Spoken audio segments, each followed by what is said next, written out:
சித்தம் நிறைவேற என்னையும் ஒப்படைக்கிறேன்.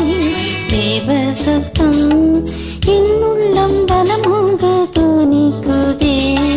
தேவ சித்தம் நிறைவேற என்னையும் ஒப்படைக்கிறேன். தேவ சத்தம். ஆண்டவரும் அருமை இரட்சகரும் ஆகிய இயேசு கிறிஸ்துவே இனிய நாமத்தில் அன்பின் வாழ்த்துதலை தெரிவித்துக் கொள்கிறேன். இன்றைக்கு நாம் சிந்திக்க இருக்கிற தலைப்பு நிலைத்திருங்கள். நாம் நிலைத்திருக்க வேண்டும்.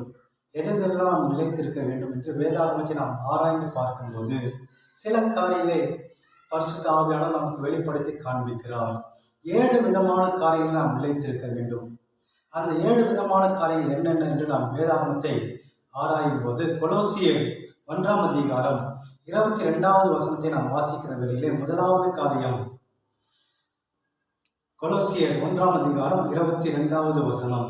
நீங்கள் கேட்ட சுவிசேஷத்தினால் உண்டாகும் நம்பிக்கையை விட்டு அசையாமல் ஸ்திரமாயும் உறுதியாயும் விசுவாசத்திலே நிலைத்திருப்பீர்களானால் அப்படியாகும்.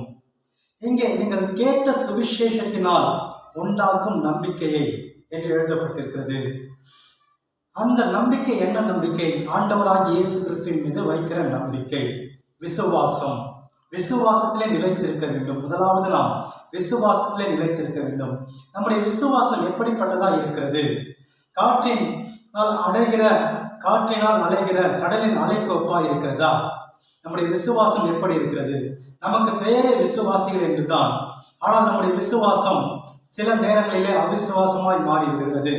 நம்முடைய விசுவாசத்தை அசைத்து பார்க்கக்கூடிய அநேக காரியங்கள் நம்முடைய வாழ்க்கையில் ஏற்படும் போது நாம் விசுவாசத்திலே தடுமாறுகிறவர்களா இருக்கிறோம். இன்றைக்கு நாம் விசுவாசத்திலே உறுதியா இருக்க வேண்டும், நிலைத்திருக்க வேண்டும். எங்கே போடப்பட்டிருக்கிறது? ஸ்திரமாயும் உறுதியாயும் என்று போடப்பட்டிருக்கிறது. நம்முடைய விசுவாசத்திலே ஸ்திரமாய் இருக்க வேண்டும், உறுதியா இருக்க வேண்டும், விசுவாசத்திலே நிலைத்திருக்க வேண்டும்.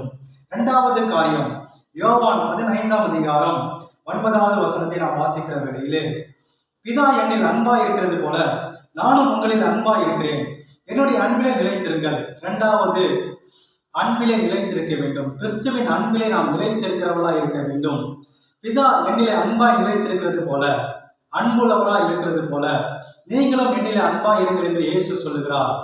இந்த அன்பை குறித்து நாம் பார்க்கும்போது கிறிஸ்துவின் அன்பை விட்டு பிரிப்பவன் யார் என்று பவுல் எழுதுகிறார். ஏனென்றால் அநேக காரியங்கள் கிறிஸ்துவின் அன்பை விட்டு பிரிக்கக்கூடிய காரியங்கள் நமக்குள்ளாக ஏற்படுகிறது. இன்றைக்கு கிறிஸ்துவின் அன்பிலே நாம் நிலைத்திருக்க வேண்டும்.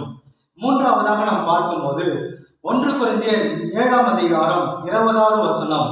1 கொரிந்தியர் 7ஆம் அதிகாரம் 20வது வசனத்தை நாம் வாசிக்கிற வேளையிலே, அவன் தான் அழைக்கப்பட்ட நிலைமையிலே நிலைத்திருக்க கடவன்.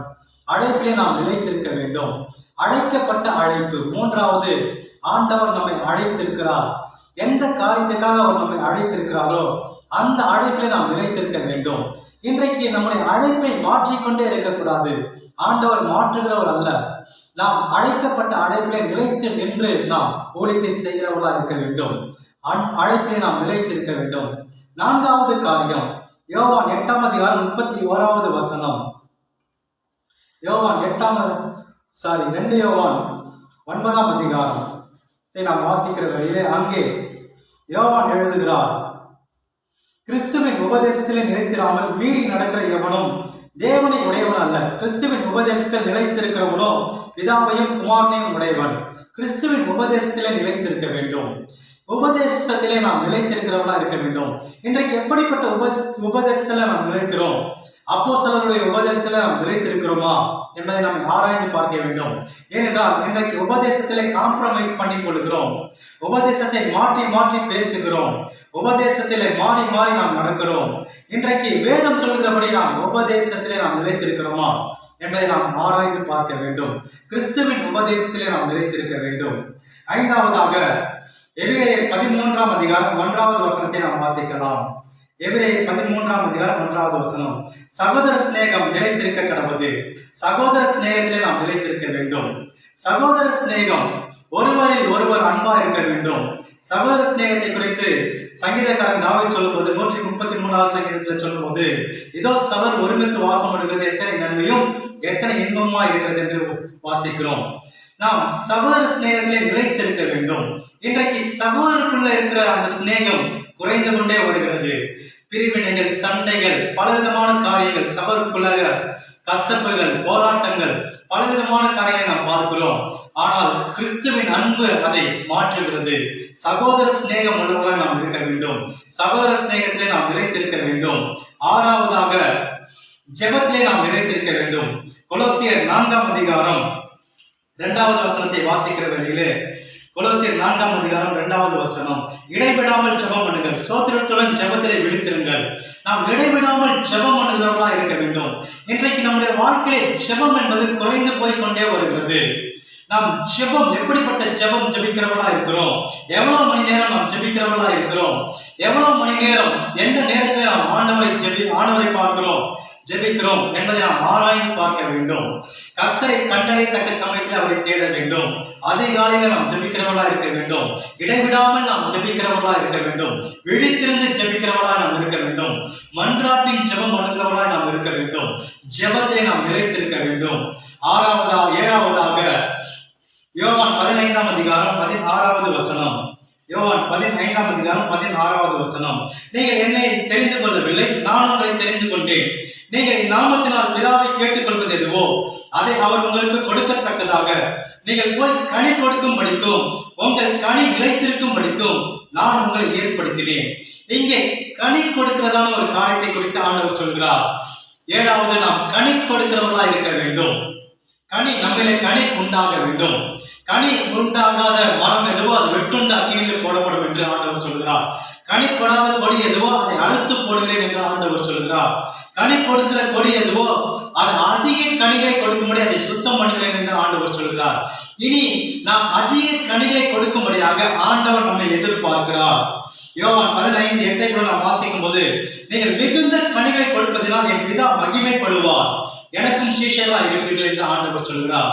பிதா மகிமைப்பட வேண்டுமானால் நாம் மிகுந்த கனிகளை கொடுக்கிறவர்களா இருக்க வேண்டும். மிகுந்த கனிகளை ஆண்டவர் நம்மை எதிர்பார்க்கிறார். நாம் கனி கொடுக்கிறோம். எப்படிப்பட்ட கனிகளை கொடுக்கிறோம்? நல்ல கனிகளை கொடுக்கிறோமா அல்லது கெட்ட கனிகளை கொடுக்கிறோமா?